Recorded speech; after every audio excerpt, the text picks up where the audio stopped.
Chapter तो किसी का भी हटने लायक नहीं है। केकई का जो रोल था ना उसको अगर निकाल केकई को निकाल दी जाए वामन तो रामायण में काहे बोल पूरी रामायण साहब हो पुणे शिव जी को राखवा और कोई को नहीं निकालवा काम चल सकेगा के कई के अलावा भी हनुमान जी को निकाल दे तो भरत को निकाल दो तो हाँ दशरथ को निकाल दो तो कोई को निकाल दो कुणे में से पात्र जी को आप निकाल दो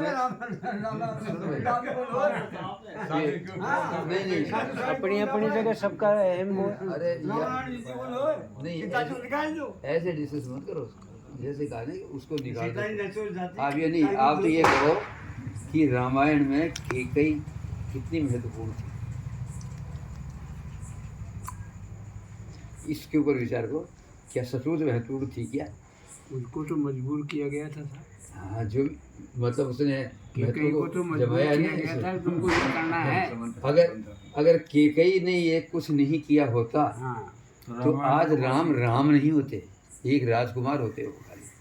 सही वो तो विश्व के अगर राम बने हैं तो वन में गए हैं इसलिए गए हैं, वरना नहीं बनते किसी तरीके। मजबूर किया था। हाँ, और ये अद्भुत बात है कि हमारे पास भी होता है कि हमें कुछ मिलने वाला है और नहीं मिलता तो हमारी क्या हालत हो जाती है। ये इतना सा ही तो संकेत राम का जीवन दे रहा है अपन को कि जब उनको राज्याभिषेक होने वाला था और वन में भेज दिया उनको, फिर भी कुछ नहीं हुआ। और आश्चर्य की बात तो ये है कि जब वो कौशल्या के पास में गए, जब कौशल्या ने कहा कि किसने भेजा तुमको, तो पिताजी ने मुझे वन का राज दिया है। अयोध्या तो छोड़िए, वन का राज दिया है मेरे को। तो वन का राज दिया है तो ठीक है, पिता से ज़्यादा माता का अधिकार है, मैं तुम्हें रोकूंगी। तो राम ने क्या जवाब दिया इसका मालूम है? उसने कहा माता ने भी मेरे को बनी जाने के लिए कह दिया। ये कौन सी माता ने कह दिया? कहीं नहीं तो कहा। अब उस व्यक्ति को देखो कि माँ, उसने माँ का मान के कहा और कौशल्या चुप हो गई। उसे ये नहीं कहा कि उसका अधिकार थोड़े, बेटा तो मेरा है। सही तो उस परिवार के अंदर टूट नहीं हुई किसी भी प्रकार से। ये बात तो सही है। ये सबसे बड़ी बात जो सीखने की है, हमको मानने की बात है। हम छोटी मोटी बात के ऊपर परिवार को तोड़ लेते हैं। तो परिवार की एकात्मता बनी हुई रहे, वो कैसे रहेगी? वो तो इसी तरीके से रहेगी। तो बोले तुमको माँ ने कह दिया तो लेकर फिर जाओ, पिता ने भेजा है, माँ ने कह दिया तो तुम सीधे चले जाओ। ऐसा उदाहरण, ऐसी मर्यादा कहाँ मिल पाएगी? ये आज हम इसको खाली करते क्या है, या तो रामलीला कर लेते हैं या थोड़ा सा कर लेते हैं। जीवन में उतारने के लिए हम अपने बच्चों को इतना मर्यादित करना नहीं चाहते।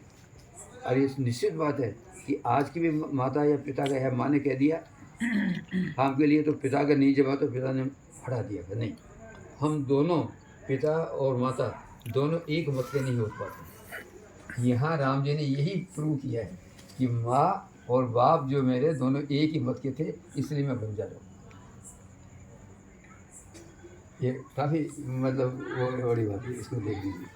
सरकार रामचंद्र जी ने तो रामायण तो मर्यादा राखी है, लेकिन कृष्ण भगवान तो सब मर्यादाएं खत्म कर दी। नहीं एक ही प्रेम राख है। नहीं वो प्रेम गलत सोच रहे हो, वो प्रेम था ही नहीं। हाँ, वो भी उन्होंने तो प्रेम प्रधान संस्कार तो रामायण में था पूरा, जो छलकपट सब बात। जब भी गलत वे तो 16 कला होता है, ये तो 12 कला होता है। नहीं 12 कला का मतलब 12 पास और 16 कला 16 पास। अब से तो ये बता दो, ज़्यादा बढ़िया, इससे उन्होंने तो ये सब मर्यादा को साफ कर दी। झूठ उन्होंने बुला दिया, सब काम उन्होंने कर दिया और फिर भी पूजा हो रही खूब।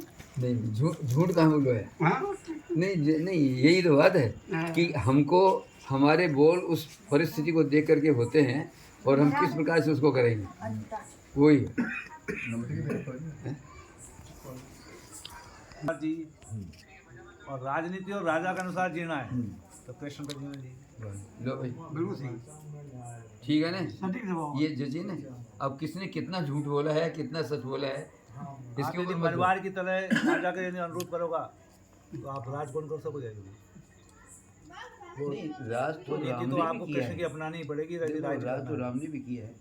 और अगर राम की राजनीति को अगर देखो तो एक मैं उदाहरण देता हूँ। आज की राजनीति में जो अपन बात करते हैं वो कृष्ण उसमें ये करते हैं कि भाई जो प्रजा चाहेगी सो होगा, ये साधारण बात है, प्रजा चाहेगी सो। मगर राम ने तो प्रजा का कहना माना ही नहीं। जब उसको वनवास दे दिया तो सारे परिवार वाले चाहते थे कि राम यहीं रहे, सारी अयोध्या चाहती थी, सब प्रजा कहते किसी भी तरीके से जाओ। यहाँ तक कि दशरथ का पुत्र मोह इतना था कि सुमन तुम जाओ और इनको जा करके इनको वापस लेकर के आओ किसी भी तरीके से। मगर हुआ क्या, राम ने तो सबको ठुकरा दिया। कहाँ माना जनता की आवाज़, तो किसने नहीं मानी। प्रश्न ये है, वो एक ऐसा उदाहरण देना चाहते थे कि जो कोई दूसरा शायद नहीं दे पाए, और न दे पाए तो कम से कम माता और पिता के प्रति, अपने से बुजुर्गों के प्रति जो कुछ हमें आदेश मिल जाता है करने के लिए, उसका तो हम पालन करेंगे। इसलिए राम ने उसको ठुकरा दिया। दूसरा उदाहरण, एक व्यक्ति ने लांछन लगा दिया और उन्होंने रानी को भेज दिया। अब हम ये कह देते हैं कि साहब ये तो बहुत बुरी बात थी, नहीं भेजना चाहिए था उसको। राम जी ने था सीता को थोड़ी भेजा। हाँ, नहीं वो अगला सब्जेक्ट है, वो टॉपिक को अगला टॉपिक वो बताओ मुझे। पहले यह पूरा हो जाओ। हाँ, जब अगला बताया तो उन्होंने क्या किया कि जनता का एक आदमी का भी मान रखा। राम ने नहीं, राजा ने रानी को भेजा था। राम ने सीता को नहीं भेजा, एक पति ने पत्नी को नहीं भेजा, राजा ने रानी को भेजा। भाई साहब थोड़ी देर रुको।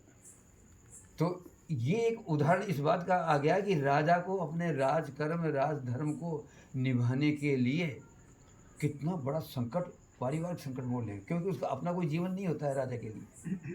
राजा को तो जनता के हित में ही काम करते रहना चाहिए, जिसमें जनहित हो, और वो राम ने करके दिखा दिया दोनों बातें।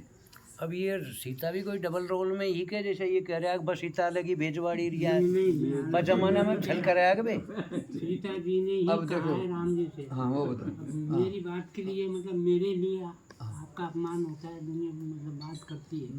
राम जी ने तो बहुत मना किया था उनसे, अब आप बने मत जा। राम जी ने खुद नहीं, इनको प्रश्न दूसरों से बात संतोष का प्रश्न ये है कि वो भी इसकी खोज करी, वो उनको डुप्लीकेट सीता थी क्या? जब वो खुद हाँ ये कहीं दो तरह की सीता ही है वह भगवान भी कहीं डबल रोल कराया नहीं, किस समय नहीं यही बतड़ा वगैरह। अब हम तो यह चीज़ से बिल्कुल प्रवेश कराया। राम ने कहा कि अब तक तो हो गया, परंतु अब मुझे अपनी लीला करना बहुत ज़रूरी है, इसलिए तुम क्या करो कि इस मान को छोड़ो और अग्नि के अंदर प्रवेश कर जाओ। तो पहले ही इस बात का था कि ये जो हमारा पंच तत्व का शरीर बना हुआ है ना, धरती है, पृथ्वी है, अग्नि है, आकाश है और वायु है, जल है, तो ये सारे चीज़ों का ही बना हुआ है। अब योग विद्या के माध्यम से हम इसके अंदर प्रवेश कर सकते हैं। तो तत्कालिक ये बात हुई, इसलिए वो गए। अब इस बात को भी कहते हैं कि रावण के पास से जब सीता आई तो राम जी ने बहुत गलत किया कि उसको अग्नि परीक्षा देनी पड़ी। वो अग्नि परीक्षा थी ही नहीं।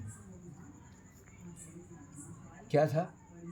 अग्नि में जो समाहित सीता थी उसको वापस निकालना था। इसलिए जो रावण के पास सीता थी उसने अग्नि में प्रवेश किया और असली सीता पाई, जिसको उन्होंने स्वीकार किया।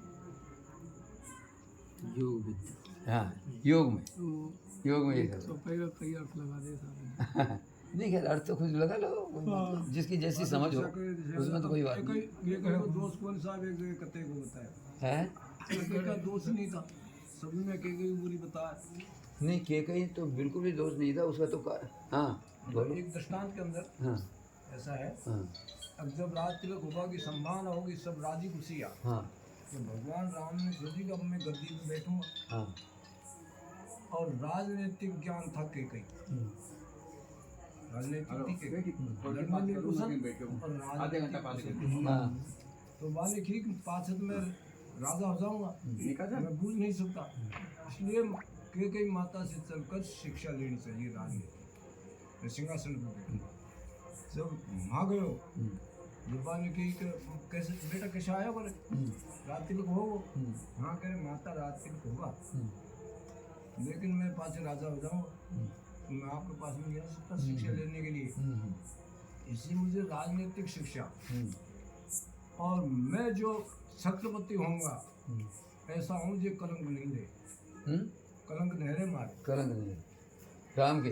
राम ने। हाँ तो कि बेटा अब सुन रहे, अगर यही बात बोलना चाहता है हाँ तो कई ने कही बेटा थारे कलंक ने तो चक्रवर्ती हो ही नहीं सकता। इस क्यों कि थारा पिता का चक्रवर्ती जो मुकुट है ना बाबू तुम्हें बाली को दिया ही बाहर थारे बंदे को जिंदा चक्रवर्ती हो ये सही है यार। थारा डोकरा की पागड़ी बनेगी ना जिंदा चक्रवर्ती होगा नहीं, हो ही नहीं सकता। हाँ अब हम भूमि बाहर उत्तर भाग आगे बात सेटेटी बात हाँ और भगवान को ये थी कि मैं भगवान के सहयोग में वनवासी जाऊँ हाँ तो भगवान ने झट वनवास मांग लिया। ये जमाना की भाषा में तो अशोक गहलोत वनवास भेज दिया तो हम वनवास पहले के लिए अब तो